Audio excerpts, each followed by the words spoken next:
चलिए देखा जाए क्वेश्चन नंबर 20 फ्रॉम एक्सरसाइज 19.13।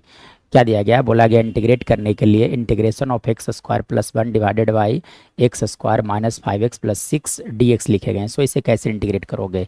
तो देखो, जब कभी भी मिलता है कि आपका न्यूमिनेटर का डिग्री देखो, तो यहाँ कर अगर मैं बात करूँ तो न्यूमिनेटर का डिग्री जो है वो 2 है और डिनोमिनेटर का डिग्री देखा जाए तो कितने हैं? 2 हैं। मतलब जब इस तरह के क्वेश्चंस होंगे जहाँ पे न्यूमिनेटर डिनोमिनेटर का डिग्री सेम होता है तो उससे बोला जाता है इम्प्रॉपर फ्रैक्शन। और इम्प्रॉपर फ्रैक्शन को पार्शलाइज करने के लिए सबसे पहली बात तो आपको डिवाइड कर देना होगा। मतलब एक्स स्क्वायर माइनस 5 प्लस 6 से डिवाइड करना होगा किसे?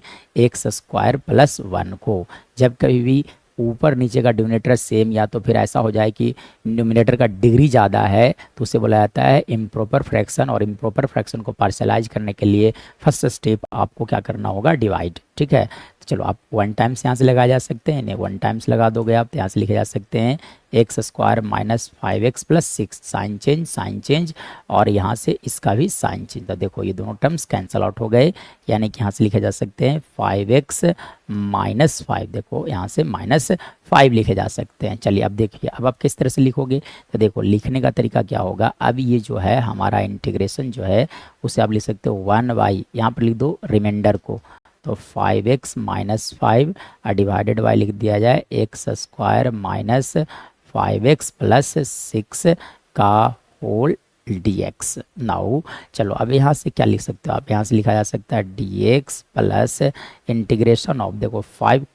कॉमन है इसलिए 5 को बाहर निकाल दिया जाए। ठीक है, तो 5 आप बाहर निकाल लोगे तो क्या बचेंगे? x minus 1 divided by x square minus 5x plus 6 into dx। Now अब सिर्फ और सिर्फ एक पार्ट जो बचा हुआ है उसे आपको पार्शलाइज करना होगा।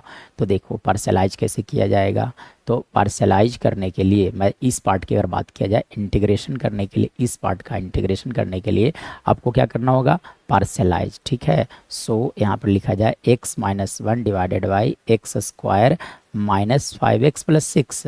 चलिए तब आपको सबसे पहली बात की फैक्टराइज करना होगा। ठीक है, पावर लीनियर फैक्टर में ब्रेक करना होगा डिनोमिनेटर को, यानी कि x minus 1 as it is रहने दिया जाए और जब आप यहाँ फैक्टराइज करोगे तो लिखे जा सकते हैं x minus 3 into X minus 2। चलो अब इसके इक्वल टू क्या लिखोगे आप? a अपॉन लिखा जाता है first factor plus b upon second factor, मतलब x minus 2।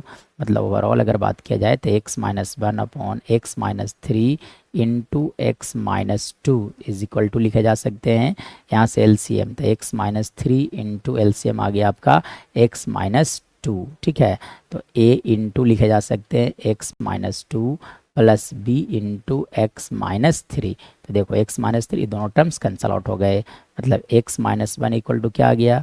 a into X minus 2 plus b into X minus 3। This is condition number 1। ठीक है, चलो अब a और b का वैल्यू फाइंड आउट करना पड़ेगा। ठीक है, तो चलो आप देखो यहाँ से, तो फॉर वैल्यू ऑफ a। ठीक है, तो फॉर वैल्यू ऑफ ए, तो देखो ए के डिनोमिनेटर में देखा जाए कितने लिखे गए? x minus 1।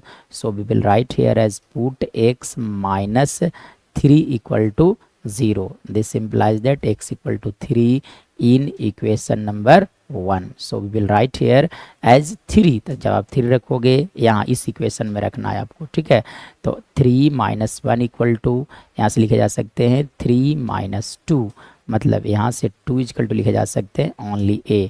तो a का जो वैल्यू हो गया दैट इज़ 2 हियर। ठीक है, चलिए अब फॉर वैल्यू ऑफ b, अब b के वैल्यू के लिए सिमिलर वर्क किया जाए कि फॉर वैल्यू ऑफ b।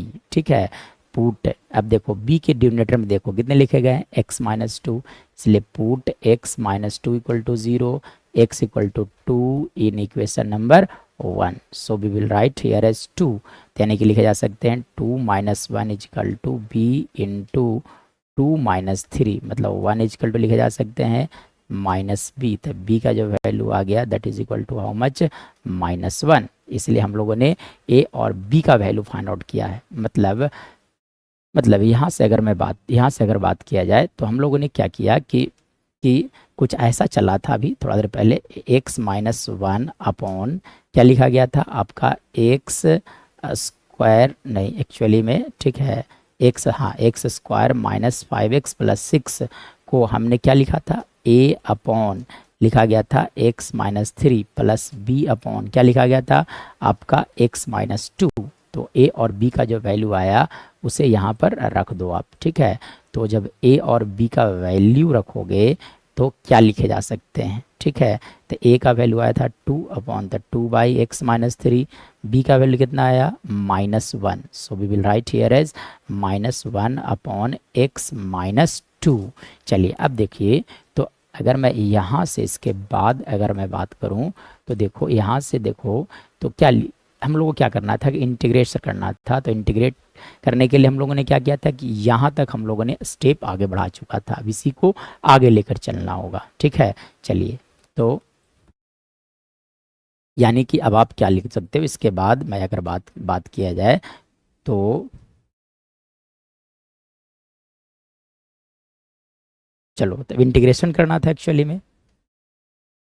देखो तो यहाँ से लिखे जा सकते हैं क्या, इंटीग्रेशन ऑफ, यहाँ डी एक्स आया हुआ था प्लस, अब इस फंक्शन को इंटीग्रेट करके इस फंक्शन को इंटीग्रेट करो आप, ठीक है। तो यानी यहाँ जो लिखे गए थे वो 5 times of integration of, actually में लिखा गया था x minus one divided by x square minus 5x plus 6 dx आया था, ठीक है।